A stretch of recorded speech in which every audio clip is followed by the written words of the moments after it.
Hello everyone, আজ আবার চলে এসেছি সোনার দোকানে। তো কেন এসেছি চলো তোমাদেরকে ভেতরে গিয়েই বলা যাক।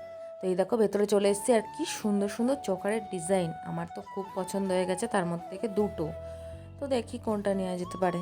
আর তারপরে দেখো এখানে কিন্তু রূপোর মানে কি বলে ওটাকে, সিঁদুরদানি, তারপরে বাচ্চাদের আরও অনেক কিছু, পায়ের অ্যাংলেট যেগুলো বলে পুঁতি দিয়ে থাকে। তারপরে ওই দেখো ওই যে ওই সাইডে রয়েছে মঙ্গলসূত্র। এই দেখো তো এই যে এইগুলোকে বলছিলাম মঙ্গলসূত্র রাসেলের সাথে, বেশ ভালো লাগছে না? ডিজাইনগুলো কিন্তু খুব সুন্দর। তো এইগুলোই দেখছিলাম, দেখার পরে কী নিলাম সেটা তোমাদেরকে বলছি, দাঁড়াও, এত তাড়াহুড়ো করলে হয়? তো এই দেখো একটু ট্রাই করছিলাম, আমার কিন্তু এই হারটা বেশ ভালো লেগেছে, এই কুলো কুলো ডিজাইনটা বেশ ভালো লাগছিলো, পরেও বেশ সুন্দর লাগছিলো, মুখটা বেশ মিষ্টি মিষ্টি লাগছিলো আর কি। আর এটা তো সব থেকে সুন্দর, এটা আমার সব থেকে বেস্ট লেগেছে, যেহেতু এটা একটু সোনাটা বেশি আছে সেই কারণের জন্য। দেখো ভাই, গুড় দিলে মিষ্টি হবে, এটা তো স্বাভাবিক বিষয়।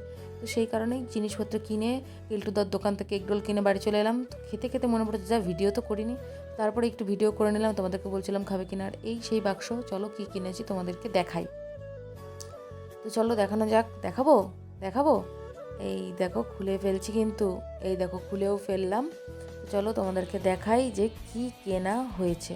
তো এই দেখো এই ফিঙ্গার রিংটা কিনেছি, এটা হচ্ছে প্ল্যাটিনামের প্ল্যাটিনামের ফিঙ্গার রিং কিনেছি। আর এই বেলপাতাটা কিনেছি এই বাড়ির ঠাকুরের জন্য। আর এই পায়ের অ্যাংলেটটা কিনেছিলাম। কেমন হয়েছে তোমরা কিন্তু অবশ্যই জানিও। তোমরা কে কে পায়ে অ্যাংলেট পরতে ভালোবাসো এটা কিন্তু আমাকে কমেন্ট করে জানিও। আর এই দেখো আংটিটা আমি হাতেও পরে নিয়েছি, কেমন লাগছে আমায় কিন্তু অবশ্যই কমেন্ট করে জানিও। এটা আমার ডান হাতে একটা আংটি ছিল, সেটা এক্সচেঞ্জ করে আরও কিছু টাকা দিতে হয়েছে, সেটার বদলে এটা নিয়েছি। কেমন হয়েছে তোমরা কিন্তু জানিও। আর এই হ্যাঁ হ্যাঁ, এটা কিন্তু প্ল্যাটিনাম না, এটা কিন্তু সিলভারের, ঠিক আছে। আর তারপরে এই ফেস ওয়াশটা কিনে বাড়ি চলে এলাম। টাটা।